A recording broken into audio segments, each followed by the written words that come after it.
Retour et on va maintenant commencer à créer ici nos premiers endpoints. Donc, j'ai ici mis ici en place on va dire ici, suivi pour pouvoir voir ce qu'on doit faire actuellement. Et dans tout ce que je vois actuellement, je pense qu'on peut commencer ici par faire la création ici de catégories, puisque les catégories, on va juste les créer une fois et les récupérer.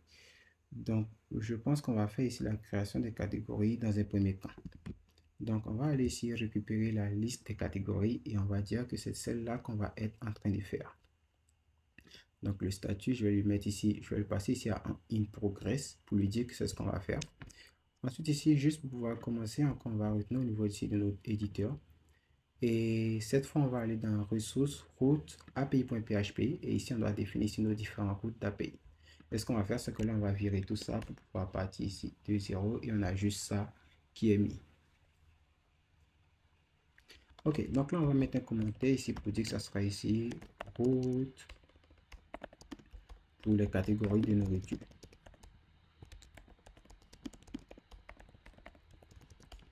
Ok, donc on va créer ici une route pour les catégories de nourriture. Et ici, on va dire qu'on va appeler ici route, deux points.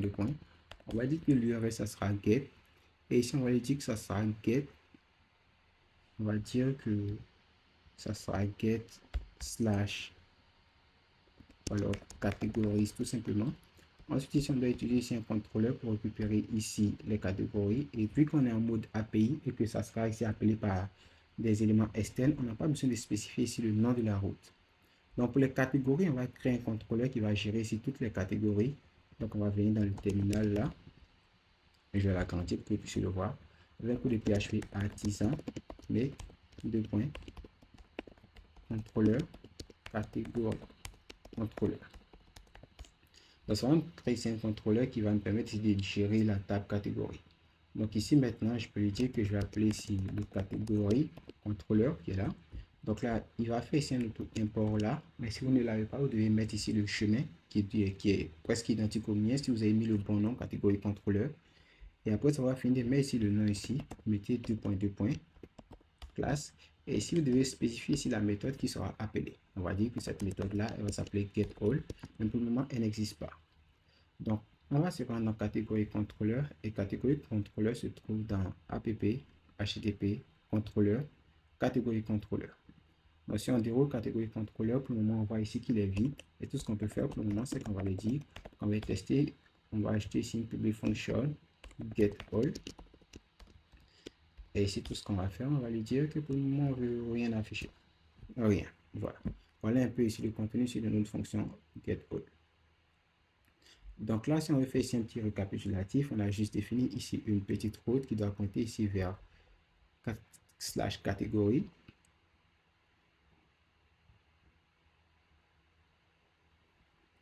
Ensuite, lorsqu'on est dans slash catégorie, on appelle ici la méthode getAll. Et cette méthode getAll, la voilà. Et maintenant, on va lui dire ce qu'elle doit faire. OK. Donc, ce qu'on veut faire, c'est de récupérer ici toutes les catégories qui se trouvent dans la table catégorie. Donc, pour le faire, on va l'envelopper ici dans un try catch parce que l'exécution ici, puisque c'est un code, il peut arriver que ça puisse générer ici des erreurs. Donc, on va faire ça dans un try catch. Et ici, on va appeler ici l'exception dans le cas où on a un catch et on appelle ici use exception. Et là, on va dire que l'exception, ça sera de la exception. Exception. OK. OK. Donc, lorsque on a une exception, tout ce qu'on va faire, c'est qu'on va vouloir retenir ici une réponse. Et puisqu'elle va être appelée ici par des éléments extérieurs, on va retenir ici une réponse au format JSON. JSON ainsi. Il faut un tableau ici à JSON. Une réponse au format JSON ainsi. Et ici, on va lui dire qu'on doit lui passer ici des propriétés telles que le status message. Donc là, ici, ces propriétés, c'est à vous de les définir. Mais d'habitude, lorsque je travaille ici avec des API, je passe ici trois propriétés: status message, status code et data. Donc ici, status message, on va lui dire que ça sera égal à une erreur est survenue lors de la création, lors de la récupération plutôt, lors de la récupération des catégories. Et si jamais plus tard votre API est mise en ligne et que vous avez un développeur qui teste et qui ne trouve pas et qui dit qu'il tombe sur une erreur 500, tout ce que vous pouvez faire, vous pouvez venir là et venir faire ici, par exemple, un DD de dollar ici, exception, ou alors essayer ici de faire ici un log ici de dollar exception. Donc, load ici, vous pouvez faire ici un load ici, je pense que c'est build de dollar exception. Donc là, ici, ça va essayer de garder ici cette donnée ici dans un log et vous pourrez voir ce qui s'est mal passé. Mais puisque là, ici, on ne parle pas ici de log, puisque c'est nous-mêmes on développe, on n'aura pas besoin de ça parce qu'on pourra vérifier nous-mêmes à chaque fois ce qui ne va pas. Ok, donc là, on a défini le statut message qui est là. On va définir encore ici le status code. Et ici, le status code, on va dire que ça sera ici 500 parce que ça sera de l'autre côté une erreur serveur. Et ici, on va dire que le data, ça sera nul. Et si on laisse comme ça, l'API va partir et il va retenir ici un bon statut à l'utilisateur. Mais pour forcer l'utilisateur à ce qu'il sache que l'erreur ne vient pas de son côté, que l'erreur vient de nous, on va ajouter ici 500 pour lui dire que lorsque cette API va être appelée, on va lui retenir directement ici une erreur 500. S'il y a une erreur, on lui retourne directement ici l'erreur 500 pour que le client qui utilise l'API, le endpoint en question, puisse savoir que l'erreur ne vient pas de son niveau, mais l'erreur vient de notre niveau. Ok, donc maintenant que ça c'est bien expliqué, on peut maintenant poursuivre. On doit récupérer ici toutes les catégories. Donc on peut dire qu'on va créer ici une variable catégorie qui va nous permettre de récupérer toutes les catégories. Ici on va dire qu'on va prendre ici catégorie. Donc je pense que c'est celui qui provient ici du modèle catégorie. Donc celui-là, on voit qu'il extend ici de modèle. On va prendre catégorie, 2.2. Et ici on va appliquer la méthode all dessus. Puisqu'ici on va récupérer ici toutes les catégories. Ou alors vous aurez pu appeler ici get, mais on va prendre toutes les catégories. Ensuite ici on va faire ici la même réponse. Et la réponse ici doit avoir ici le même format que celle qu'on vient à peine d'écrire. Donc return réponse JSON encore ici. Réponse JSON avec ici ces trois mêmes champs. Avec ces trois mêmes champs, status message. On peut appeler ça données. Ou alors catégorie récupérer.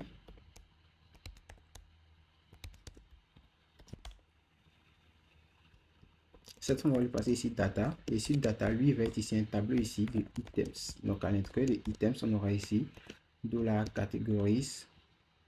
Donc, ça récupérera toutes les catégories. Ensuite, ici, on aura ici le total. Et ici, le total, on pourra récupérer, par exemple, $categories ici pour qu'il puisse savoir combien de catégories il y a. On pourra faire $catégorie ici count. Donc, la fonction count va compter ici le nombre d'éléments qui se trouvent dans catégorie et le retenir. Ensuite, ici, on doit avoir ici notre status code. Et sur le status code, on va prendre ici 200. Et encore ici, si vous pouvez spécifier ici 200 pour que l'utilisateur puisse savoir. Mais une fois qu'on est en mode succès, c'est pas nécessaire de placer ici ce 200 là. Bien que ça ne gêne pas, mais c'est pas nécessaire. Ok, donc là ici on a notre premier endpoint qui a été défini. Ce qu'on va faire, c'est qu'on va essayer de le tester.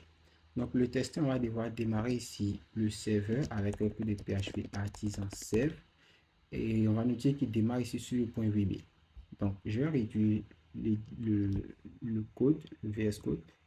Et ici, je vais ouvrir ici mon environnement ici de test qui est dans mon cas ici, Insomnia. Donc, j'ouvre Insomnia. Je fais ici une nouvelle collection, j'ouvre une nouvelle page de test et je suis là. Donc là, moi, je vais tester ici cette API. Et pour la tester, j'ai besoin de quoi? J'ai besoin ici de... Je te masque toi. J'ai besoin ici de ce endpoint là, slash catégorie. On voit que le serveur est démarré sur 127.0.0.1 2.8. Donc, je vais cliquer sur ce plus. Je vais venir sur HTTP request dans un premier cas. Et ici, je vais donner ici un nom à ma requête pour pouvoir la retrouver plus tard. Je vais dire ça sera récupérer les catégories. Donc, récupérer les catégories est là. Donc, on peut lui dire que ça doit pointer ici sur HTTP. Donc là, on est en local, donc pas S. Alors, HTTP, on va prendre toute cette URL 127.0.0.1.1 2.8000. Donc là, ici, c'est l'URL de base ici du serveur. Donc, c'est cette URL que le serveur démarre. Ensuite, ici, on doit lui passer maintenant ici le endpoint. Et le endpoint en question, c'est categories. Et si on fait ça, on passe ici categories. On peut cliquer ici sur send pour tester la requête. Et lorsqu'on teste, il nous dit qu'il ne trouve rien. Alors, pourquoi est-ce qu'ici, il nous dit qu'il ne trouve rien? Parce qu'on l'appelle ici avec, pas par la route web, mais par la route API. Ce qui veut dire que toutes les endpoints, que tous les endpoints que vous avez écrits là sont par défaut précédés du API. Donc ici, vous pouvez aller au niveau de votre environnement de test, insomnia ou Postman et acheter API juste avant d'appeler ici la route. Et si on fait ça qu'on peut sur simple maintenant, on voit qu'on a ici catégorie récupérée qui est là. Et ici on a items qui est un tableau vide et total 0. Et ici on voit qu'on a ici bel et bien un statut de 200 OK qui apparaît. Et ce statut de 200 OK, il provient d'où? Il provient ici de... Je vais masquer ça encore. Il provient ici de celui que vous avez mis là. Si par exemple, si on avait mis 888 et on avait testé, vous allez voir qu'il va nous retenir ici 500 erreurs parce qu'il ne reconnaît pas ici le statut 888. Et ici, on peut tester ça. Hein.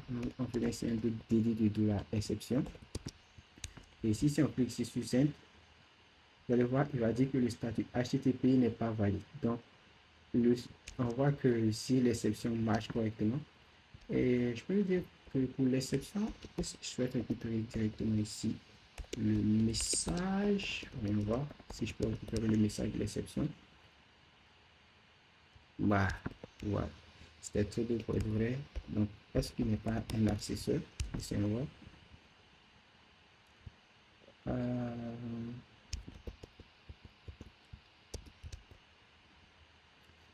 Je pense que l'exception, lorsqu'on appelle l'exception, on peut appeler ici la méthode getMessage pour récupérer ici le message qui est retenu dans l'exception. Ok, donc là, on a ici le bon message. Et ce qu'on peut faire, c'est qu'on va lui dire qu'on va mettre ça, qu'on va copier le message. Et dans le statut message, quand il y a une erreur, on va afficher l'exception. Et si jamais il ne trouve pas l'exception, on va afficher ici notre message par défaut. Maintenant, si on fait ça et qu'on clique ici sur 5, on a ici status message est true et ici ça. Ok. Ok. Ok. Donc, je vais lui dire que si jamais on a l'exception, alors tu m'affiches l'exception. C'est pas ici du JavaScript, donc il va pas reconnaître. Voyons voir si je supprime ça, que je lui demande d'afficher simplement ici l'exception. Est-ce qu'il va me retenir trop simplement ou alors est-ce qu'il va m'afficher le message? Ok. Donc là, si on retourne simplement le message de l'exception, on a ici le bon message qui a retourné. Donc là, ici, il voit qu'il ne reconnaît pas le statut HTTP 888. Voilà pourquoi est-ce qu'il retourne ça. Donc ici, je peux mettre ici 200. Lorsque je mets 200, si je teste à nouveau, on voit qu'on a les catégories récupérées, item 0, total 0. Donc là, c'est une erreur qui est posée ici par le mauvais statut qu'on a mis.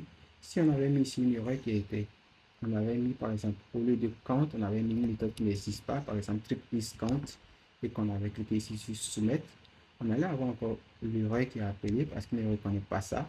Et il allait venir directement ici dans le catch pour venir tomber ici pour pouvoir afficher ici ce message. Par contre, si on n'avait pas utilisé ici le try et le catch, par exemple, si on avait codé ici sans ce bloc de try et le catch là, si on avait codé sans ça et qu'on avait cliqué par exemple ici sur simple, on allait voir ici qu'il a même retenu ici un message d'erreur qui ne sera pas visible ici par l'utilisateur, puisque l'utilisateur souhaite les récupérer seulement ici en format JSON pour pouvoir mieux les débugger.